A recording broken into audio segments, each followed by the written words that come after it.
thì mình sẽ hướng dẫn cho các bạn cách chăm sóc những cây hải châu mua từ phôi trên mạng về. Thì cách chăm sóc thì cũng đơn giản thôi, nhưng mà phải nắm đúng kỹ thuật của nó thì nó mới sống được. Trước tiên thì mình sẽ cắt những cái phần bị dập trong quá trình vận chuyển, cắt bớt những phần bị dập này đi, nếu không thì xong quá trình mình trồng thì nó sẽ bị thối, nó dập thì nó sẽ không lên mầm được đâu. May là cây này về thì mình đem về thì nó không bị dập nhiều,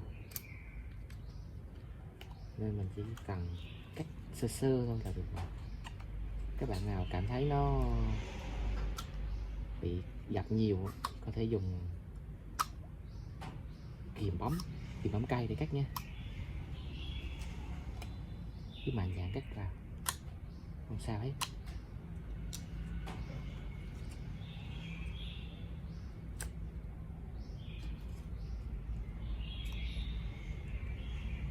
Cắt đi những cái phần dư thừa như là cái cám dư của nó.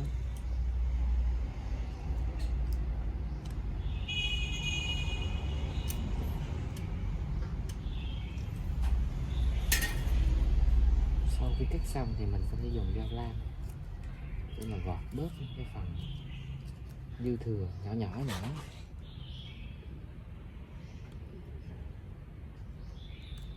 Những cái phần chập nhỏ của nó thì sẽ đảm bảo tỷ lệ sống cao hơn.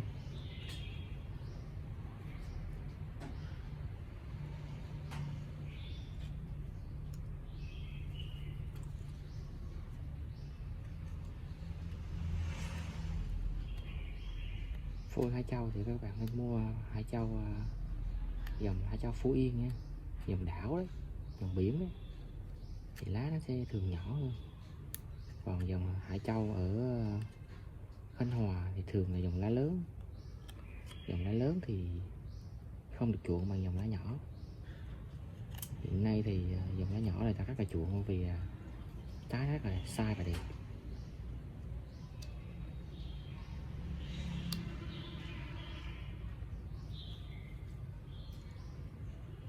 Phôi này thì nó mua trên mạng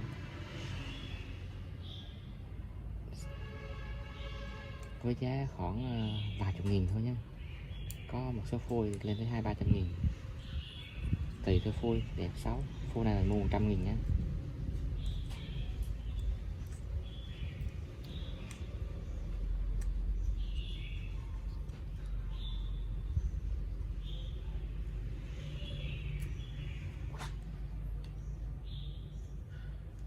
Sau một hồi thì mình đã làm xong. Bước tiếp theo thì mình sẽ ngâm nó trong cái dung dịch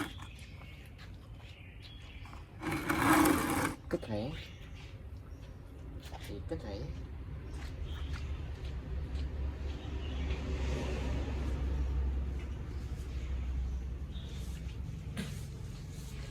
ở đây thì các bạn có thể dùng cái tổ kích nhé. Cái dòng này khoảng 10.000 thôi, 5-7 nghìn gì đấy, có vài giọt vào đậm là cũng được, không sao cả.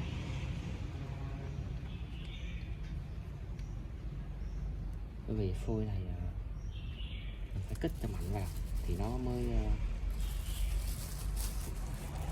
dễ đâm chồi, dễ sống.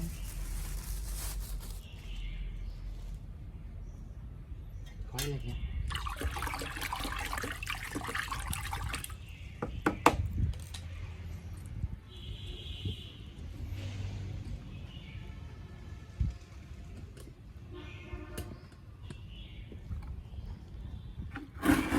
Đây, bỏ vào ngâm nó khoảng nửa tiếng, 30 phút đấy thì mình sẽ lấy ra.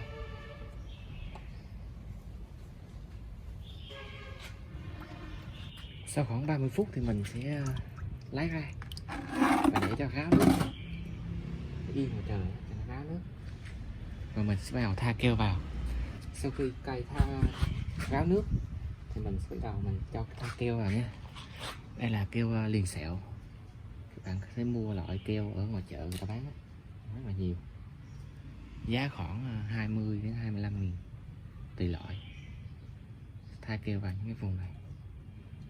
Mục đích của tha keo là để cây nhanh liền sẹo, ngăn ngừa những cái loại vi khuẩn nó xâm nhập vào. Và thứ ba nữa là chống mất nước, từ đó thì sẽ nâng cái tỷ lệ sống lên rất là cao. Bạn có thể mạnh dạn tha nhiều vào nhé, tha vào những nơi có những cái kích cát lớn, những đầu rễ thế này cũng cần tha này.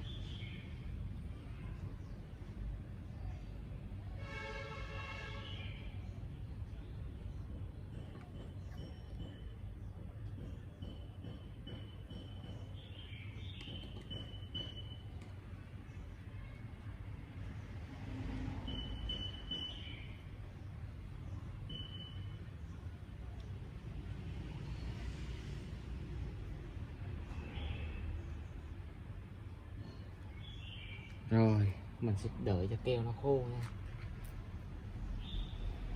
mình sẽ đợi cho keo nó khô.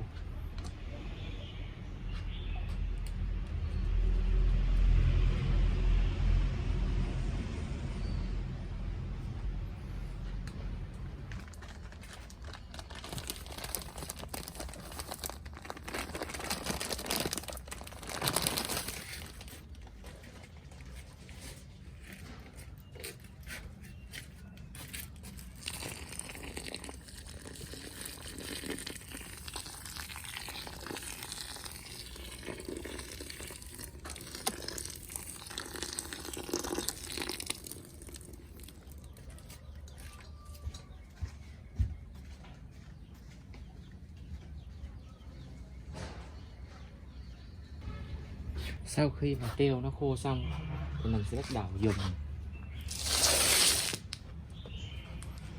cho nó vô cát nha.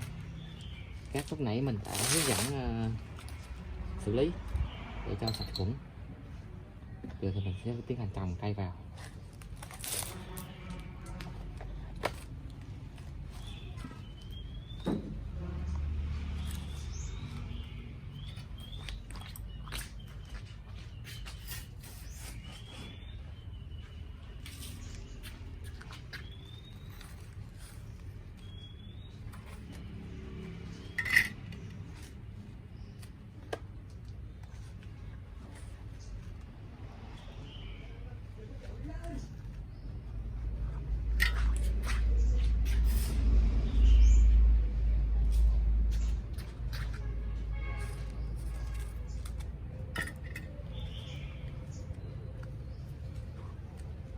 Sau khi trồng xong thì mình thế này, cái căn cái này là để tủ lại, tủ gốc lại, tủ thân lại.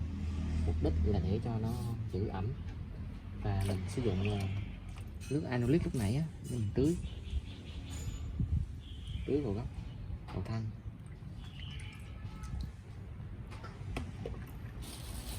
Anolic này có tác dụng kích thích ra mầm, ra chồi, kích thích cây nó sẽ phát triển, tốc độ phát triển nó sẽ nhanh hơn. Sau đó thì mình sử dụng thanh gỗ để cắm vào 35 trùm lại.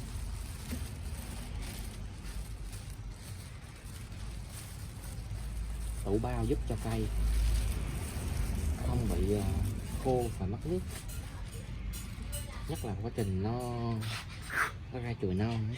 Ra chồi non thì quá trình quang hợp của nó sẽ gây mất rất là nhiều nước, mà khi đó thì bộ rễ của mình nó vẫn chưa được phát triển đầy đủ, cho nên là nó sẽ không đáp ứng được quá trình quang hợp của cây, dẫn đến là cây nó sẽ nhanh mất nước và bị khô, dẫn đến cái tình trạng là khô ở cái chồi non mới ra đó.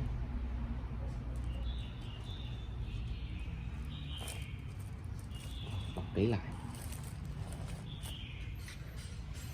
Này mình đã xong cơ bản cái quá trình trồng cây phôi, và chờ khoảng 3 tháng sau thì nó sẽ có kết quả. Hôm nay thì mình sẽ kiểm tra xem cái phôi Hải Châu mà 2 tháng trước mình trồng hiện giờ nó như thế nào nhé. Đây, hiện giờ thì nó đã ra được một chồi rồi nè, nhưng mà vẫn còn cần phải bọc trong bao ni lông, bởi vì khi tháo bao ra bây giờ thì cây nó sẽ dễ bị sốc vì mất nước. Lúc này thì bộ rễ của nó vẫn chưa phát triển đâu nha, chưa phát triển nhiều. Đấy, mình đã thành công trong quá trình trồng một cái phôi hải châu.